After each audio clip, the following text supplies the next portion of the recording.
அது சிவ பூஜையினுடைய கௌரவம். அதனாலதான் நித்தியம் பஞ்சாயத்தனத்துல பெருசா இல்லைன்னா கூட எல்லாம் சுயம்புவா சின்ன சின்னதா இருக்கும், அதை வச்சு ஒரு பூஜையை பண்ணி விடுறது. ஜீவன் முக்தாளான சந்திரசேகர பாரதி மகாசுவாமி முதற்கொண்டு நித்தியம் பூஜையை விடலை. இன்னைக்கு நம்ம மகாசன்னிதானம் பண்ணிட்டு இருக்கார். அதனால பூஜை எந்த காலத்திலும் யாரும் விடப்படாதுங்கிறது தர்மம். அதுல பிள்ளையாருக்கு இந்த அருகம்புல்ல ரொம்ப விசேஷமா சொல்லியிருக்கு. இதை பத்தி விநாயக புராணத்துல ஒரு சரித்திரம் வருது. இந்த அருகம்புல்ல கஷ்யபர் தேவதைகளுக்கெல்லாம் அப்பா, கஷ்யப பஷ்யபோ பவதின்னு வேதம் சொல்றது சூரிய நமஸ்காரத்துல. அதனாலதான் அதிதிக்கு பிறந்ததுனாலதான் தேவதைகளை எல்லாரையும் ஆதித்யாள்னு சொல்றோம். அந்த கஷ்யபர் நித்தியம் பிள்ளையார பூஜை பண்ணுவாராம். அப்படி பூஜை பண்ணும்போது இந்த அருகம்புல்ல வச்சு அர்ச்சனை பண்றாரு. அப்ப அந்த அம்மாவுக்கு ஒரு நாள் ஒரு சந்தேகம் வருது. எக்கச்சக்கமான வாசன புஷ்பம் எல்லாம் இருக்கு, நம்ம பசங்களோ தேவேந்திரன் மற்ற தேவதைகள்லாம் நீங்க சொன்னீங்கன்னா மேலேந்து பெரிய பெரிய பாரிஜாதம் அப்புறம் கதம்ப விருட்சம் இதெல்லாம் கொண்டு வருவாடு, இந்த சாமானிய புல்லை வச்சு நீங்க பூஜை பண்றீங்களே என்ன காரணம் நாடம்?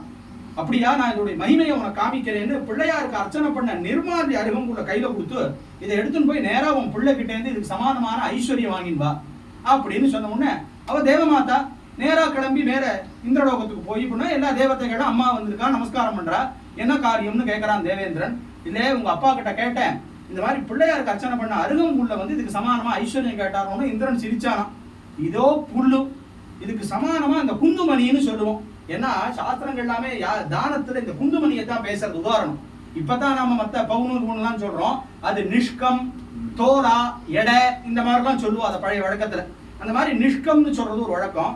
குந்துமணி அளவு கூட தங்கம் வராது, நான் வேணா அப்பா சொன்னதுக்காக வேணா ஒரு கட்டியை வேணா வச்சு கொடுக்குறேன் நானும். இல்லை இல்லை அவர் சொன்னதுதான் நீ செய்யணும், இதை வச்சு நீ ஆள அப்படின்னா உடனே ஒரு தராசில இந்த அருகம்புல்லையும் வச்சுட்டு பக்கத்துல அவன் என்ன பண்ணா ரொம்ப சிரிச்சுண்டு சும்மா ஒரு சாமான்யமா ஒரு தங்கத்தை வச்சானா. அளவு வரல. இப்படியே ஒவ்வொன்றா வைக்க ஆரம்பிச்சு இந்திரன் யமன் வருணன் குபேரன் வாயு கடைசியில இந்திரனுடைய அழகாபுரிப்பட்டினம்னு சொல்லக்கூடிய இடத்துல இருக்கிற ஐஸ்வர்யம் எல்லாத்தையும் வச்சாச்சு. தராசு தட்டு அப்படியே இருக்கு, சமானமே ஆகல. தேவதைகள் 3 பேரு பிரம்ம விஷ்ணு மகேஸ்வராலும் வந்து பார்த்துட்டா, கடைசியில் ஆகல. எல்லாரும் என்ன பண்றதுன்னு திக்குமுக்காடின்னு இருக்கும்போது அன்னைக்கு பூஜையை முடிச்சுட்டு மேல கஷ்யபர் வந்தாராம். அவர்கிட்ட அன்னைக்கு பூஜை பண்ண அருகம்புல் இருந்ததாம். அவர் பண்ணாரா எல்லாத்தையும் நகுத்துன்னுட்டு அன்னைக்கு பூஜை பண்ண அருகம்புல் அது மேல வச்சாராம், சமானமாயிடுதான்.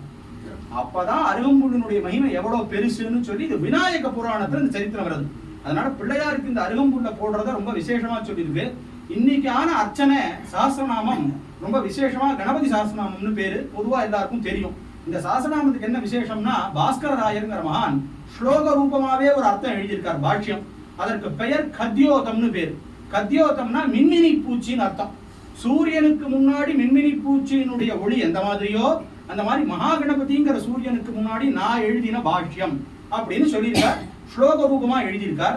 இந்த சாஸ்திரநாமத்துக்கு என்ன ஒரு பெரிய விசேஷம்னா பின்னாடி சொல்றார் பரஸ்ருதியில படித்தம் பாட்டித்தம் சர்ச்சிதம் ஸ்ராப் எல்லா புராணத்திலையும் கேடு புண்ணியம் சொல்லியிருக்கும். ஆனா இந்த மகாகணபதி சாஸ்திரநாமத்தை பத்தி பேசினாலோ இப்படி மகாகணபதி சாஸ்திரநாமம்னு ஒண்ணு இருக்குன்னு சொன்னாலோ இந்த சாஸ்திரநாமத்துல என்ன வார்த்தை எல்லாம் இப்படி வராதுன்னு சொன்னாலே புண்ணியம்னு இருக்கு அந்த சாஸ்திரநாமம். அந்த சாஸ்திரநாமத்தினால இன்னைக்கு பிள்ளையாருக்கு அர்ச்சனை, மூல மந்திர நாமார்ச்சனையினால அர்ச்சனை. இந்த நாம மந்திரம் உபனிஷத்துல வருது, அதுக்கு லட்சணம் உபனிஷத் கொண்டு போய் சொல்றது. அகாரோ மத்தியம ரூபம் அனுஸ்வாரச்சாந்திய ரூபம் பிந்து உத்தர ரூபம் நாத சந்தானம் சகுன்ஹிதா சந்தி சேஷா கணேச வித்யா.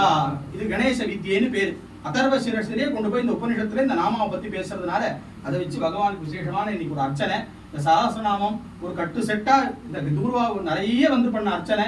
இதெல்லாம் பகவானுடைய அனுகிரகத்துக்கு ஒரு பெரிய விசேஷம். ஒரு மேல மேல நமக்கு சிரத்தையும் ஆச்சாரியாட்ட பக்தியும் இன்னும் கோபாலனுடைய கைங்கரியம் ஊருக்கான க்ஷேமம் இன்னும் மீதி எல்லாத்தையும் கொடுக்கட்டும். அதனால இந்த அருகம்புல்லுக்கு அவ்வளவு மகிமைங்கிறது தெரிஞ்சுக்கணும். இப்ப என்னமோ டாக்டர்லாம் சொல்றாடா அந்த ஜூஸ் எல்லாம் சாப்பிடுறதுன்னு சொல்லி இடத்துல எல்லாம் பண்றாளாம்.